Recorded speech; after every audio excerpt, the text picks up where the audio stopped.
ধন্যবাদ। আমি প্রথমে আজকের অনুষ্ঠানে যারা আয়োজক আছেন, নাগরিক কোয়ালিশন, আপনাদেরকে ধন্যবাদ জানাচ্ছি অত্যন্ত গুরুত্বপূর্ণ একটা ব্যাপার আলোচনা করার জন্য। এখানে যারা উপস্থিত আছেন তারা অনেকে আমার সহকর্মী, অনেকে আমার বড় ভাই। আপনাদের থেকে আমি অনেক কিছু শিখেছি, আগে বলার সুযোগটা নিয়েছি, সত্যি একটু ব্যস্ততা আছে দেখে কয়েকটা ব্যাপারে একটু কথা বলতে চাই। প্রথমে বলি, এটা একটা অসাধারণ চিন্তার চর্চা হয়েছে এবং এখানে অনেক গুরুত্বপূর্ণ বিষয় উঠে এসেছে। বিশেষ করে আপনার যে উচ্চ কক্ষে আপনারা বলেছেন না যে প্রপোর্শনাল রিপ্রেজেন্টেশন, এরকম কিছু জিনিস খুব ভালো লেগেছে। ইভেন আপনার যে তত্ত্বাবধায়ক সরকার প্রতিষ্ঠার যে বিধান, এটা এক্সিস্টিং বিধানের চেয়ে অনেক ভালো। কয়েকটা ব্যাপারে আমি কথা বলতে চাই, এটা না বললেই নয়।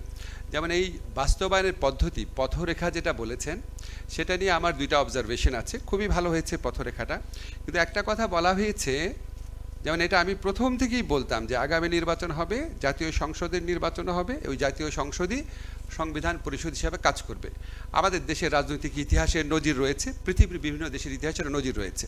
এটা খুবই কনস্টিটিউশনালি একটা লেজিটিমেট পদ্ধতি। সংসদই এখানে আপনার সংবিধান পরিষদে কাজ করবে। নেপাল, শ্রীলঙ্কাতেও তাই হয়েছে।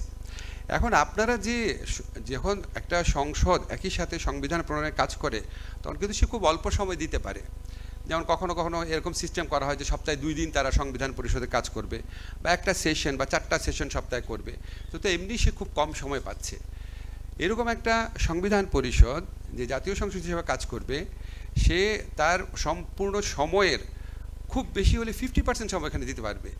এরকম একটা সংবিধান পরিষদ 90 দিনে সংবিধান রচনা করে ফেলবে এত দ্রুত?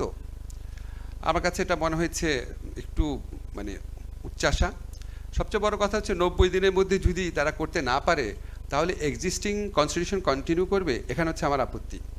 শোনেন, জাতীয় সংসদ সংবিধান সংশোধন করে, সংবিধান পরিষদ নতুন সংবিধান প্রণয়ন করে। নতুন সংবিধান প্রণয়ন হতে আমাদের পার্শ্ববর্তী দেশে এমন উদাহরণ আছে 8-9 বছর লেগেছে। তো নতুন সংবিধান প্রণয়ন হতে বহুদিন লাগতে পারে। এখন এই জন্য আমি 72 সংবিধান কন্টিনিউ করব? তো নতুন সংবিধান প্রণীত না হওয়া পর্যন্ত বর্তমান যে সংসদ থাকবে, যে সংসদটা, যে সংবিধান পরিষদ যখন সংসদ হিসেবে কাজ করবে, সে 72 সংবিধানের প্রয়োজনীয় অ্যামেন্ডমেন্টগুলো করে ফেলবে। এটা আপনাদের ইনক্লুড করতে হবে যে গণপরিষদ হিসাবে যখন সে কাজ করবে, সে নতুন সংবিধান প্রণয়নের কাজ করতে থাকবে। ওটা করতে আমার ধারণা 2-3 বছর লাগতে পারে। এই 2-3 বছর কি আমি 72 সংবিধান বহন করব? এই 2-3 বছরের জন্য তারা যখন জাতীয় সংসদ হিসাবে কাজ করবে, তখন তারা সংসদের কিছু ফান্ডামেন্টাল অ্যামেন্ডমেন্ট আনবে। যেমন আমরা সবাই জানি প্রধানমন্ত্রী ক্ষমতা, আর্টিকেল 70, তারপরে আমরা সবাই জানি হচ্ছে যে আপনার উচ্চ আদালতের ডিসেন্ট্রালাইজেশন, বিচার বিভাগের স্বাধীনতা, এই সংক্রান্ত কিছু ফান্ডামেন্টাল জিনিস যেটা নিয়ে সমাজে বহু বছর যাবৎ ঐক্য আছে। যেমন ধরুন, সংসদ সদস্যরা 90 দিন পর্যন্ত সংসদে অনুপস্থিত থাকতে পারে, 89 দিন পর্যন্ত, 89 কার্য দিবস পর্যন্ত একাধারে 90তম দিনে তার সংসদ সদস্যপদ চলে যায়। এই ফান্ডামেন্টাল জিনিসগুলো যেটা আমরা সবাই সারা জীবন ধরে বলে আসছি, এগুলি জাতীয় সংসদ পরিবর্তন করতেই থাকবে। যে নতুন সংবিধান প্রণয়ন কবে হবে, এই জন্য আমি এই 72-এর বোঝা কেন বহন করব? এটা আপনাদেরকে অবশ্যই ইনক্লুড করতে হবে। দ্বিতীয় যে পথরেখাটা দিয়েছেন, সেখানে আমার মনে হচ্ছে টু মাচ এমফেসিস দেওয়া হয়েছে জুলাই সনদের উপর। জুলাই সনদে কি এত কিছুই থাকবে যেটা সংবিধানে ভিত্তি হবে? তাহলে এই জুলাই সনদ আর হবে নাকি আমার সন্দেহ আছে। জুলাই সনদের উপর অনেক বেশি গুরুত্ব দেওয়া হয়েছে। আমরা একটা ধরেই নিয়েছি সবাই জুলাই সনদের উপর অনেক কিছু বিষয়ে একমত হবে। এটা এত সহজ হবে না। হয়তো এমনও হতে পারে জুলাই সনদে মোস্ট ফান্ডামেন্টাল শুধু জিনিস রাখা সম্ভব হতে পারে। এটা একটু ভেবে দেখেন। বাট নতুন চিন্তা, খুবই ভালো। আচ্ছা, আরেকটা জিনিস আমি বলি, যে কন্টেন্ট নিয়ে যেগুলি বলা হয়েছে, সেখানে আমার কাছে মনে হয়েছে ফ্র্যাঙ্কলি স্পিকিং উচ্চকক্ষকে অনেক বেশি ক্ষমতা দিয়ে দেওয়া হয়েছে। এত ক্ষমতাই যদি উচ্চকক্ষকে দেন, তাহলে উচ্চকক্ষে বিএনপি, জামাত এবং নাহিদের দল তাদেরকেই নিয়োগ দিবে যারা দলদাস হবে। উচ্চকক্ষই যদি এত ক্ষমতাশালী হয়, বাংলাদেশের বর্তমান সংবিধানে একটা মাত্র ব্যক্তিকে স্বাধীনভাবে নিয়োগ করা যায়, এটা হচ্ছে চিফ জাস্টিস। রাষ্ট্রপতি স্বাধীনভাবে নিয়োগ করতে পারে এবং বাংলাদেশের সংবিধানে চিফ জাস্টিসের অসীম ক্ষমতা। আপনারা শুধু প্রধানমন্ত্রী ক্ষমতা দেখেন, বাংলাদেশের সংবিধান অনুযায়ী সবচেয়ে দ্বিতীয় ক্ষমতাধর ব্যক্তি হচ্ছে চিফ জাস্টিস। চিফ জাস্টিসরা কী করতে পারে ইতিহাস তো আপনাদের মনে আছে। যাই হোক, একজন চিফ জাস্টিসের কারণে আমাদের জুলাই গণ অভ্যুত্থান হয়েছে। ওনার আবার অন্যরকমভাবে কন্ট্রিবিউশন আছে। তা আমি যে জিনিসটা বলতে যাচ্ছি, চিফ জাস্টিসের যে ক্ষমতা, এই চিফ জাস্টিসের ক্ষমতা আপনার অসীম। এখানে আপনার কি বলতে চাচ্ছি? আচ্ছা, কি কারণে বলতে গিয়েছিলাম ভুলে যাচ্ছি। আচ্ছা, যাই হোক, আমার কাছে মনে হচ্ছে উচ্চ কক্ষের উপর অনেক বেশি ক্ষমতা দেওয়া হয়েছে। এটাকে আপনারা একটু র্যাশনালাইজ করার চেষ্টা করেন যে সব কিছু তারা করতে পারবে কিনা। আর নতুন নতুন অনেক কমিশনের প্রস্তাব করা হয়েছে এখানে। আমাদের এখানে তো অলরেডি অনেক কমিশন আছে। আমার সবসময় যে জিনিসটা বিশ্বাস করি কি, আমরা যখন যে কোনো সংস্কার ভাবনাতে যাই, আমরা সবসময় নতুন নতুন কমিশন করতে হবে করি। আপনি খেয়াল করে দেখেন, আমরা ছোটোবেলা থেকে বলেছি সরকারের 3টা অর্গান থাকবে। একটা হচ্ছে এক্সিকিউটিভ, একটা হচ্ছে জুডিশিয়ারি, একটা হচ্ছে সংসদ। আমাদের এখানে সবচেয়ে ফান্ডামেন্টাল যে 2টা জবাবদিহিমূলক প্রতিষ্ঠান আছে, সবচেয়ে আদিম ফান্ডামেন্টাল, একটা হচ্ছে উচ্চ আদালত, একটা হচ্ছে সংসদীয় স্থায়ী কমিটি। উচ্চ আদালত আর সংসদীয় স্থায়ী কমিটিকে যদি ঠিক মতো গঠন করা যায়, ক্ষমতা দেওয়া হয়, তাহলে আমাদের এত নতুন নতুন কমিশন লাগে না। আমাদের যে নতুন কমিশনগুলো হয়েছে দেখেন, ইনফরমেশন কমিশন, তারপরে যে আমাদের নতুন কমিশন হয়েছে আপনার human rights commission, competition commission, কি রেজাল্ট দিয়েছে? বরং এক্সিস্টিং যে প্রতিষ্ঠান আছে সেটাকে আরও কত বেগবান করা যায়।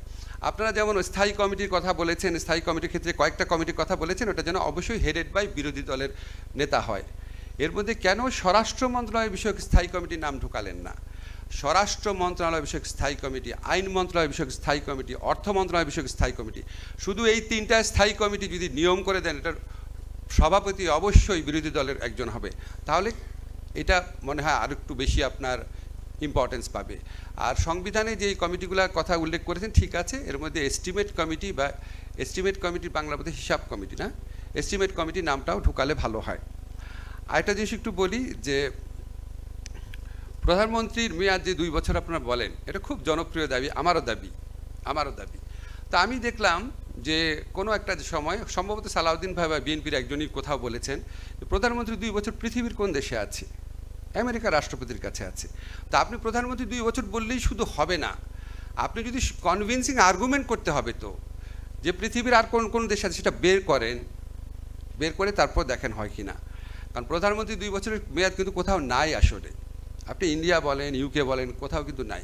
ফলে আপনাকে যখন বিএনপি বা অন্য যারা বিরোধিতা করতে চাবে যে প্রধানমন্ত্রী 2 বছর মেয়াদ কেন, আপনাকে কিন্তু ইমোশনালভাবে বললে হবে না, 2 বছর মেয়াদ করলেই হবে। 2 বছর মেয়াদ যদি বাংলাদেশে বর্তমান যে সিস্টেম ছিল, 2 বছর 2টা মেয়াদও যদি রাখেন, আপনারা যেটা করতে চান যে আচ্ছা একনায়কতন্ত্র থেকে মুক্তি চান, 2টা মেয়াদে করেই একনায়কতন্ত্র করা সম্ভব।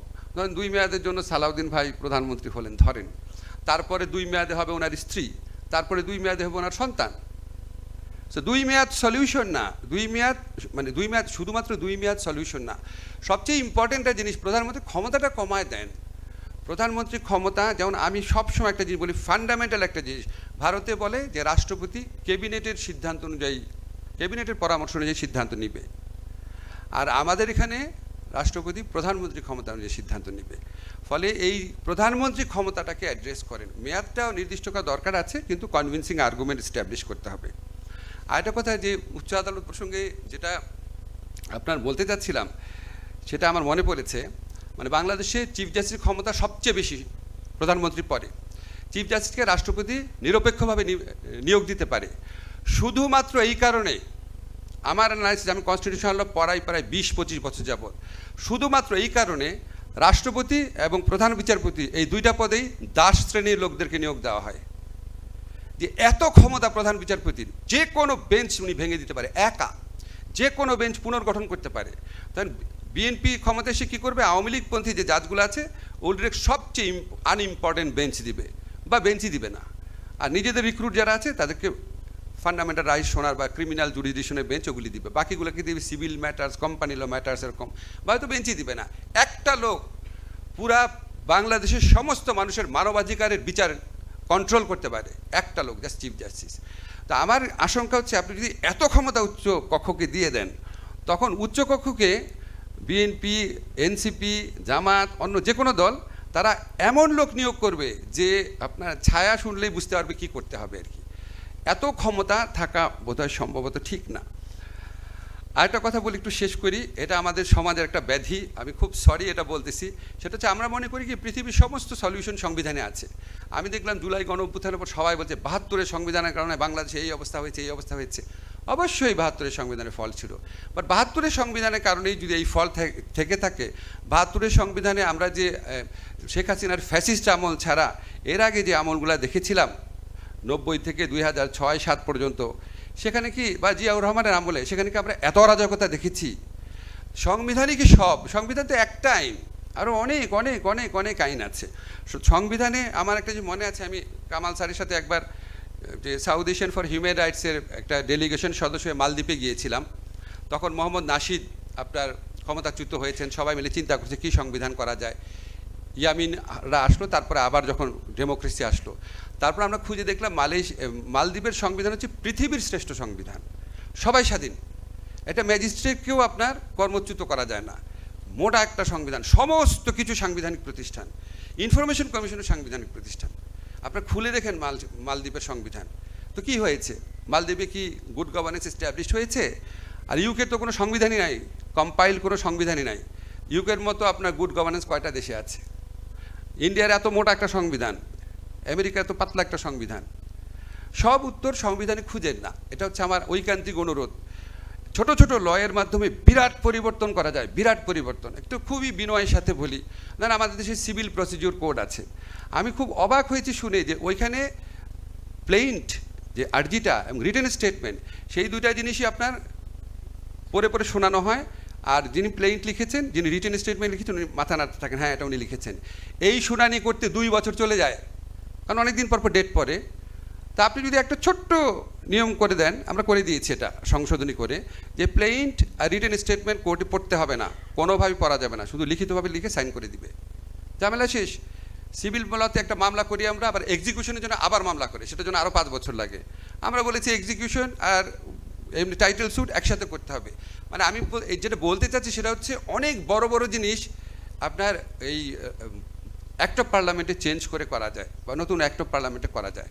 তো এগুলি একটু সারা জীবন সমালোচনা করা অভ্যাস, তো এখন আপনার অনেক বেশি প্রশংসনীয় দিক ছিল, সেগুলি একটু কম বললাম, ক্ষমা করবেন। Thank you.